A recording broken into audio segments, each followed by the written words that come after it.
Today is going to be a very different topic than I usually talk about on my channel, but it's a subject that I've given a lot of thought about, but that doesn't mean that they are necessarily high quality thoughts. I've just thought a lot about it. How much of it has been really a waste of time? Well, I don't know. I don't think any of it really has been a waste of time.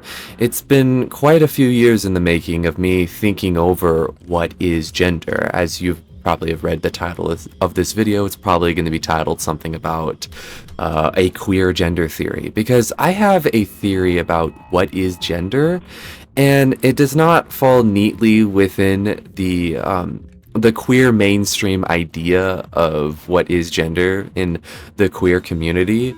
And also, conservatives would hate what I have to say. Basically, I think everyone would hate what I have to say, which is why I want to say it.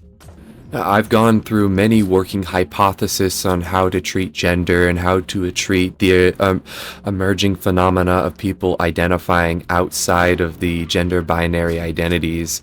I've gone from being a sort of post-genderist, I've gone to a gender liberation position, I've been a gender accelerationist, and then on the other end of it, I've also been something more of a conservative take on gender, a sort of like a pro-binary gender. I've had many different positions, and my opinion on gender has been very fluid and ever so changing over the years as I've been trying to figure out who is right, and I've kind of came to the conclusion that no one's right except for me. So here is my crackpot, totally correct, objectively correct theory on gender. So first on the agenda, I have to make the case for why gender, man and woman, is different than sex, male and female. Let me illustrate a point. When you identify someone as a male, they're usually just for biological, medical purposes. Like, this person is a male, like as they're being carried in a stretcher to the ER room for medical purposes, okay? It's for practical utility reasons why we have the concept of male and female. But when we talk about a man and a woman, that prescribes a gender normativity, a sexual normativity upon the individual who has been identified as man or woman.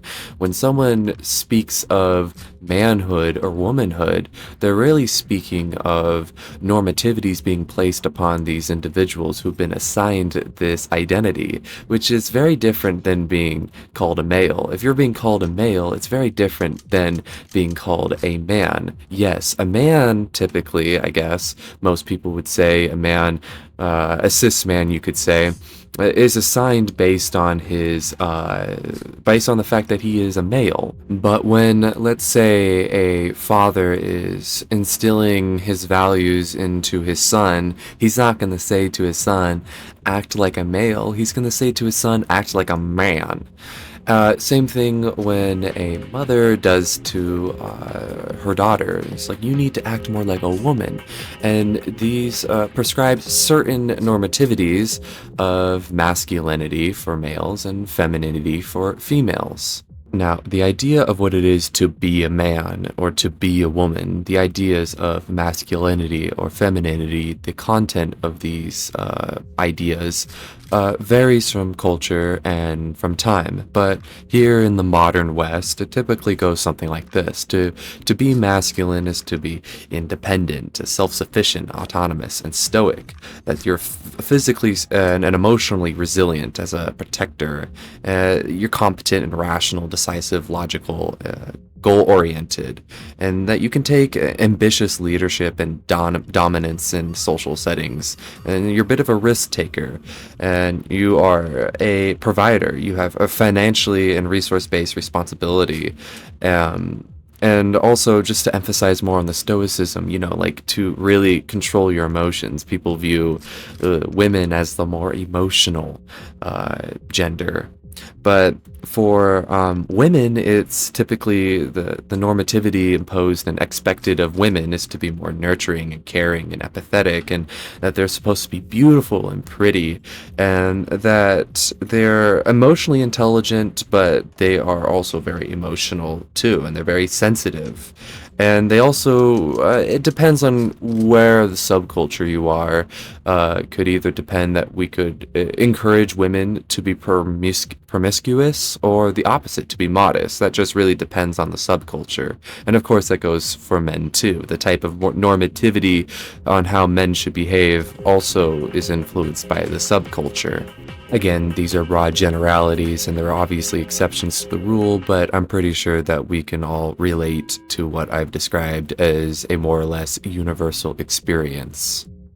Now, going beyond the us critiquing heteronormativity within the gender binary of the West, we can go about what we like about what is expected for men and what we dislike, and how maybe we should, like, for example, encourage men to not be so stoic and to be more emotionally intelligent, and whatever.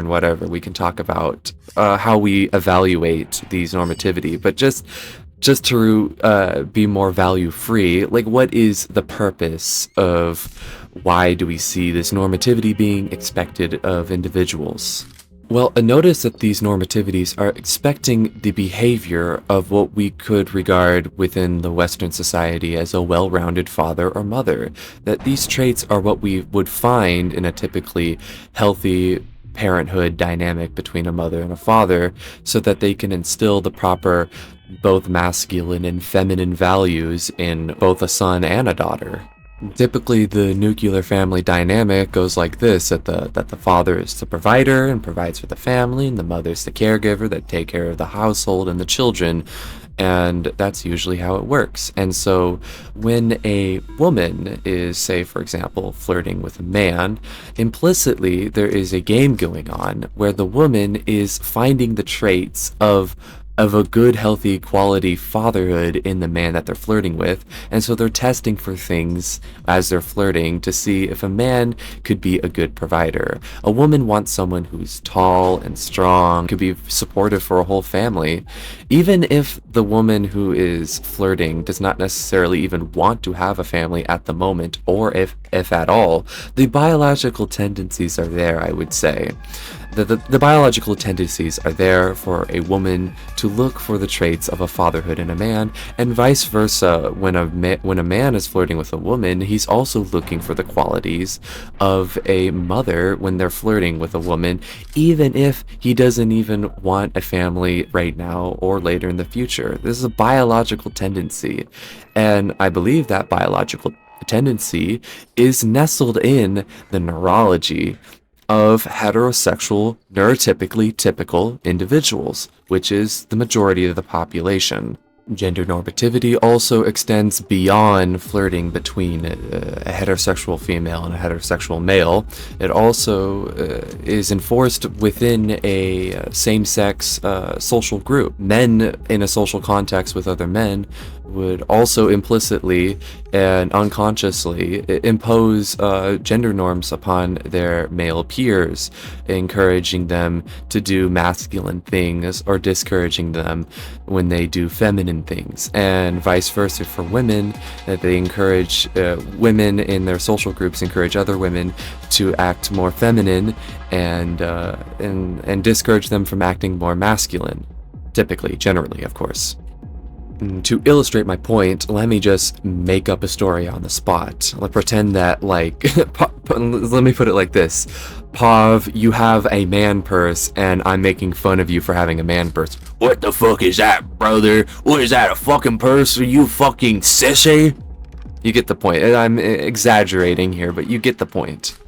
But anyways, even if the social context is not primarily or directly for procreation in any way, if it's just a group of men just being men, still gender normativity is ever present in all social contexts and all social networks and dynamics. That it is still to try to enforce and instill masculinity in men and femininity in women, and this is to encourage them so that they can be what society deems as a good mother and what society deems as a good father. And the normativity of this gender is influenced by the general philosophy held by the society, and the normativity would change based on given variables and values that may or may not be there in a certain society. Obviously, masculinity and femininity will emerge differently and uniquely, varying from different societies based on the values and philosophies that society holds. And obviously, that is broken down more by the subculture within the culture, that these different subcultures have different values and different philosophies, which would produce different normativities and different gender normativities. So I would say, and I think this is a pretty safe thing to say, that a social network mainly made up of neurotypicals who are also heterosexual will produce a gender normativity that is binary, associated from like the femininity, the women gender assigned to the females, and the masculine male gender, or the man, being assigned to the males. And so this is to encourage fatherhood and motherhood, and to keep up the what society deems as a good and healthy family. And so ultimately, the social construct that is gender, its purpose is to advance humanity forward. It's to procreate family. It's supposed to make more children and make more families and make sustainable families. And that's all well and good for the heterosexual neurotypicals. But what happens when you have a social network made up of queer people? And oftentimes those queer people are neurodivergent. Well, this is where we enter into the meat of my crackpot theory. Imagine a homosexual we'll just go with a man who's a homosexual, but this applies to lesbians too. A homosexual who is neurologically typical. The neurologically typicalness is going to mimic a sort of heterosexual normativity, but it's going to be in a homosexual context. And so what that's going to do is that in the social network of homosexual men who are neurologically typical, it's going to have a dynamic of a feminine gay man and a masculine gay man, mimicking the femininity masculine dynamic in the heterosexual community. And so what you're going to see is that you're going to see feminine men playing the role as a woman-like figure, which you could say is sort of like a subgender within the gender that is man. You have men as a gender, and then a subgender under it, you have feminine gay men, the social dynamic of that, and they're often mimicking women. So that's interesting that happens. Basically what I'm hypothesizing, is that a word? I don't know. Based on my anecdotal observation and experiences, that the queer people who, let's just, make it simple, homosexuals who are neurologically typical, often their social dynamic mimics the heterosexual social dynamic, but it's of all the same sex. It's just that within the same sex, you have some members that act more feminine and play that feminine role, and you have ones that act more masculine and play that masculine role. But it just kind of mimics the heterosexual normativity. Now, even though we have established that that gender is a different concept than sex, gender is still assigned based on sex. And for these feminine gay men, they're fine with the identity of being a man, even though they are feminine, because they're fine with their sex. Now, but certain individuals, it's not good enough. They need to be a different sex, so they will cosmetically change their body to mimic another sex because they want to be a different gender. Thus, we introduce the transgender. The transgender cosmetically changes their body to mimic the opposite sex so that they can live their life as if they are the gender that they identify with. But here's the question for today's video. Are transgender individuals, or for example, just to keep it simple, are trans men men? That's the question I'm trying to get at, and I'll answer it. Well, since we established that gender emerges out of a social context rather than to conflate gender with sex, we know that given if the variables are changed, if we change the type of individual that they are, then the social dynamic changes. And if you have a social network made up of queer people who are supportive of different types of gender identity, you're going to see the emergence of different gender normativity.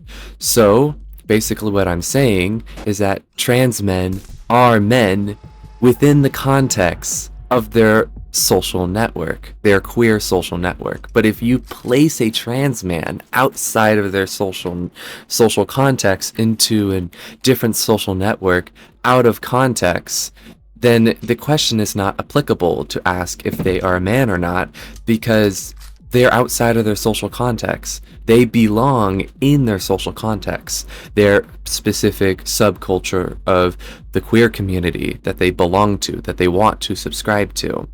Basically, my point, the whole point of this video, is what I'm trying to say is that the answer to the question of what gender you are is dependent on the social network that you belong to. And the gender normativity of that social network, if it's on the macro scale of a society all the way down to the micro scale of an in-group, is dependent on the sum of the values and the sum of the philosophy that the individuals hold collectively in that social network. And because everyone in there is doing their own contribution of imposing their values on the group, and specifically their values of gender normativity on the group, it will construct a social system with established norms over time, given if the group is established, and within that context will emerge a sort of gender normativity, and that will affect what kind of gender that we are going to see in this social context. If it's going to be binary or not. If it's binary, what is the content of the masculine and the feminine? If it's non-binary, well, fuck, the sky is the limit. That's why people say it's like, how many genders are there? We don't know, because we have not given any social context to the question. The question of like how many gender are there depends on the social context. If the social context is just the normal, neurotypical, heterosexual social dynamic, it's gonna be 2 genders. Duh, yeah. But if you have a queer, and especially a queer neurologically divergent social network, it could look very different from group to group. Now, if you may have noticed, I don't have any fucking sources. Sources, I made them the fuck up. I'm just rambling. This is a crackpot theory. Shut up and have fun. I know you're gonna disagree in the comment section. You're gonna disagree a lot more. Guess what I'm about to say? I'm gonna talk about where does queerness come from? And I don't got any fucking science. And I'm just gonna say what I think it is. It's my hypothesis. Science says that there seems to be a correlation between individuals who are neurodivergent and individuals who are queer. If you are queer, you're more likely to be neurodivergent. Now, is this to say that queerness causes neurodivergency, or does neurodivergency causes queerness, or does neither one cause the other, and that if you're queer and you're openly queer, then you're more likely to be open about other things, for example, your neurodivergency? I'm not sure, but I think it's sort of all of the above, actually. I think that for the neurotypical queer people, their queerness was caused psychologically childhood. This is not to be homophobic at all. This is not to say anything about the morality of homosexuality, and if you are homosexual, there's nothing wrong with that. Nothing at all. But let's be open to the fact that maybe homosexuality is caused by some sort of psychological change in childhood. Maybe not even necessarily a negative impact, maybe just a different impact. I'm not sure. I'm not a scientist. And then let's further say that other queer individuals are actually, their queerness is caused by their neurodivergency. In fact, their queerness is actually a form of neurodivergency. Now, why do I think this? Well, let me tell you about 2 different disorders. One that I know very well about, and the other one I don't know much about at all, but I do know a little bit, or I think I know enough in order to make this connection. That being CPTSD, complex post-traumatic stress disorder, and autism. And autism I'm very familiar with because maybe you could tell that I have a little bit of the tism. Oh, and also just to clarify, we can also have a third category where their queerness is a mixture caused by psychology in childhood and their neurodivergency, a bit of a nature-nurture kind of dynamic. Or maybe perhaps that all queer individuals with their queerness caused by neurodivergency has to be activated by some sort of psychological event in childhood. But that's neither here nor there. Back to what I was talking about, it seems like, based on my limited understanding, that CPTSD mimics the symptoms of autism. In fact, I think that there is often a misdiagnosis between one and the other. Probably people with CPTSD may later in life be misdiagnosed with autism, but it's not autism because it's not a neurological disorder, it's a psychological disorder, but it mimics the symptoms of autism, and therefore these individuals may be called or identified as autistic when actually it's not a neurological issue, it was a childhood psychological issue. So, if we have a thing called autism, and sometimes, you could say that autism is purely a neurological disorder, but let's broaden the definition of autism here for just a second and say it includes also individuals who were psychologically affected or altered in childhood, which gives them the symptoms of autism. You have these individuals with autistic symptoms, you could say, and that one is caused by neurodivergency and the other one is caused by psychological alteration in childhood. Why can this not apply to queer people? I'm gonna guesstimate. I'm gonna hypothesize that's exactly the case. There are certain queer individuals who their queerness was acquired psychologically in childhood, and there are those individuals who either it was acquired neurologically or it was acquired neurologically coupled with psychological alteration in childhood. And I think this actually produces two different types of transgender communities.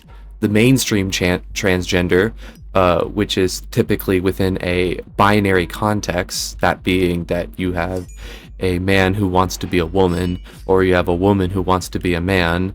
And then you have the other side of the queer community, the non-binary people, the people who don't want to identify with either side and either want to make up a new identity or just be labeled without such an identity. Their identity is just simply non-binary, which I think, based on my experience, it's very rare to find a queer individual that identifies with like a unique gender title that oftentimes is made up.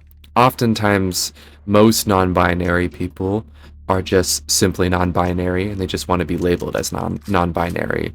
And based on my experience, the people who happen to be non-binary also happen to be queer, of course, but also neurodivergent. Now, for the binary transgender individuals, yeah, I think it's safe to say that their transgenderness is caused by some sort of neurological divergency, but that divergency, I hypothesize, is just localized in the part of their brain that communicates the feeling of their own gender and how they relate to the gender social construct, whatever. I'm just saying that it could just be localized to the area of the brain that gives them the sense of gender identity. But if you have a sort of overall systematic wholesale neurodivergency going on, such as, for example, autism, then the whole social dynamic is completely changed. I mean, I think it's pretty safe to say the social network of just particularly autistic individuals is the one that I'm most familiar with, because a lot of my social groups tends to be a lot more autistic or just neurodivergent in general. But typically those who have Asperger's syndrome, those are the high functioning autism types, is what I generally gravitate towards socially. You see a social dynamic that is very trademark autistic, you could say. Everyone is sharing their hyperfixations and everyone's ranting about their hyperfixations and everyone is acting like a bunch of autists, which is, it's beautiful. It's what I enjoy. These are my friends. You know how it is. If you are on my Discord server, link down in the description below, you know how it is. So, Perhaps this is based on personal experiences. Let me paint you a picture. Let me take a high-functioning autistic individual and place him into a neurologically typical heterosexual social environment. And, you may have a particular young woman flirting with this young autistic man, and the autistic man is just not picking it up.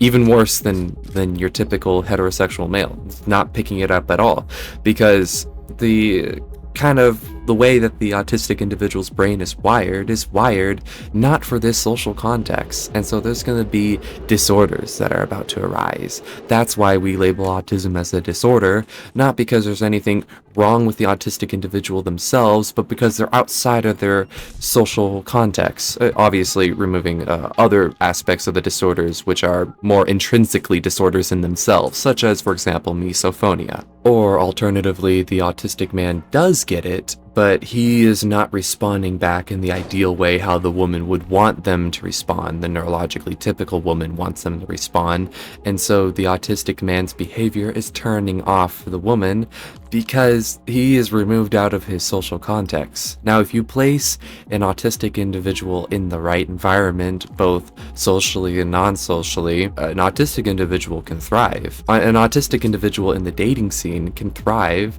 given the right kind of individuals that would pair up nicely, both individuals who are neurologically divergent and individuals who are neurologically typical but are educated in how to deal with neurologically divergent individuals.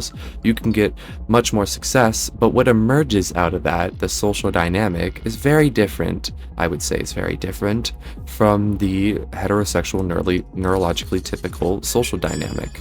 To say it in simple terms for you guys to understand what I'm getting at, an autistic individual, an autistic man, is going to struggle with the shit games that women play on them. Kind of women who are heterosexual and neurologically typical. Because the shit games, like, our brain is wired differently, and so we're not going to get it very intuitively, and it's going to take a lot of masking, if you're familiar with the term. Going to take a lot of masking in order to keep up the playing of the game, but that is mentally draining to mask for an autistic individual, and it's not very sustainable at all. No, you get a different kind of shit game, I would say, as I have observed. You get a different kind of shit game. Both people who are flirting are neurologically divergent. I don't know how to quite describe it. It's just a feeling that I get. It's just a very different social dynamic when everyone is high functionally autistic, when everyone has Asperger's syndrome. We all sort of get it, even though we may be very different. And yes, maybe, this is saying all else is equal, that we're assuming that everyone's getting along, because I'm not saying that all autistic people get along, of course, but if we're all getting along, then what emerges socially is a pretty autistic vibe, aura, you could say. It's the best way I can explain it. And that gender normativity is going to be different. Even if the group is, everyone is heterosexual, it's still gonna change. It has to change. They're not operating, their brain is wired not neurotypically, so it's not gonna resemble a typical social dynamic. It's gonna resemble more of an autistic dynamic. Now add the variable of queerness. Now take these high-functioning autists and make them queer, bisexual, homosexual, pansexual. I am personally pansexual myself. Before, the only change to the gender normativity was still within the context of something binary, but now you add queerness. So happens that I see that there emerge a phenomena of non-binariness. It's very common and rampant amongst queer neurodivergent individuals to be non-binary. I've even personally flirted with the idea of identifying as non-binary. I mean, I just feel more apathetic to my gender identity. I don't really care much about it. Now, a lot of what I said in this video is a lot of assumptions, and a lot of assumptions I'm probably not going to back up, because the assumptions that I am assuming are based on vibes. That's it. Sorry. But let me defend more about the idea of gender as an emerging social construct out of a social network. First off, why do we give boats she/her pronouns? Why do we refer to boats as women who typically has historically operated boat crafts? Men. And yeah, a man is gonna develop a relationship with even a non-sentient object that they have spent time with. And you know what? It may not be so surprising that, like, if you've been on crazy adventures with your boat, you might gender it. And a heterosexual man is probably gonna gender it female, because to show its love for the boat, it's gonna gender it in the gender that they love, like romantically love. That example right there is, I think, evidence, a clue for the hypothesis of these individuals holding unconscious and an implicit tendency to enforce gender norms, even on non-sentient objects. The fucking boat is a boat. It is not a female in any sense. It's not even a sentient being. Yet, sailors and captains gender their fucking boat. They gender their ship. Why would that happen? If gender is a social construct. Like, come on, gender is a social construct. Now, however, most people who say that gender is a social construct usually treat gender as arbitrary, that it's not based on sex and nothing to do with sex. In fact, some individuals take it farther to say that sex is a social construct. No, this is ridiculous. I lie more in the middle. Gender's purpose, I would say, is a social construct. It is assigned based on your sex. It is supposed to enforce gender normativity, sort of sexual normativity, which is supposed to encourage what society deems as a good father and what society deems as a good mother. And this is more of a biological tendency, implicit unconsciously, subconsciously, you could say, that people tend to behave to enforce this naturally. And so given a typical social network, you'll see, based on the sum and the values of the philosophies that the individuals hold, will emerge a sort of gender normativity based on those values. And its purpose is to advance and procreate humanity.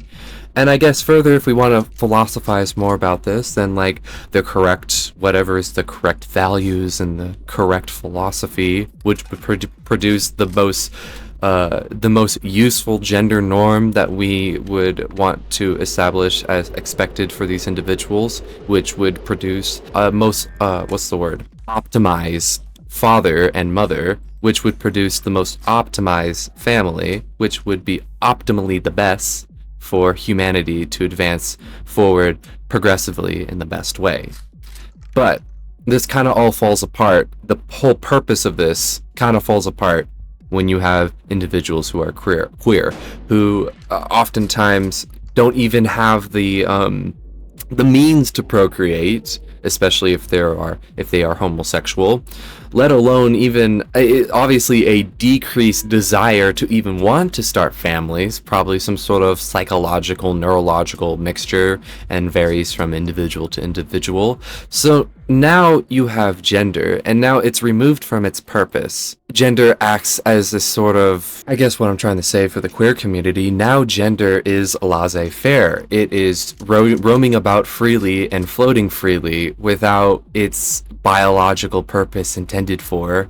And I don't think that's necessarily a bad thing. It's just a thing that happens. It's sort of like certain organs that the human body has evolved that used to serve a purpose but no longer serves a purpose. I think the appendix doesn't actually serve a purpose anymore.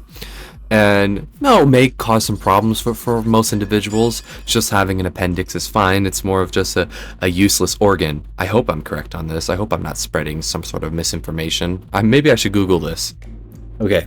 ChatGPT says that the appendix is not useless. It likely plays immune and microbial roles. That's a weird word. Microbial roles, especially early in life, but it's non-essential, which is why we can remove it safely if needed, and that the appendix could start to cause inflammatory issues for individuals.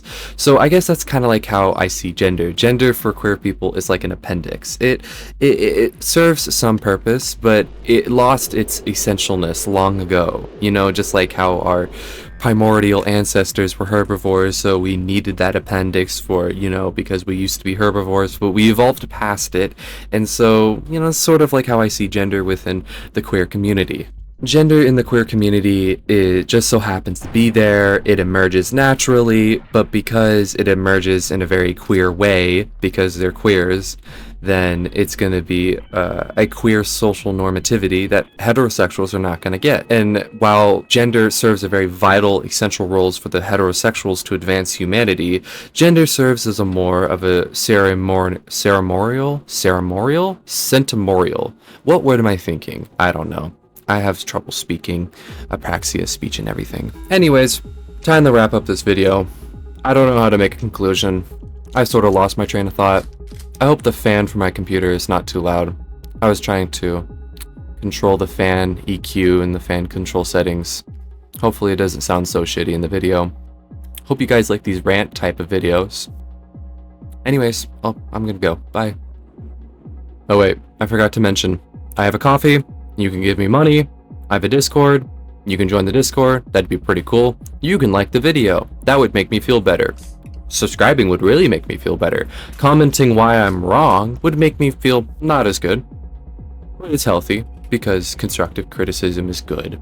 So tell me what you think. You probably disagree on multiple things that I just said. Anyways, goodbye.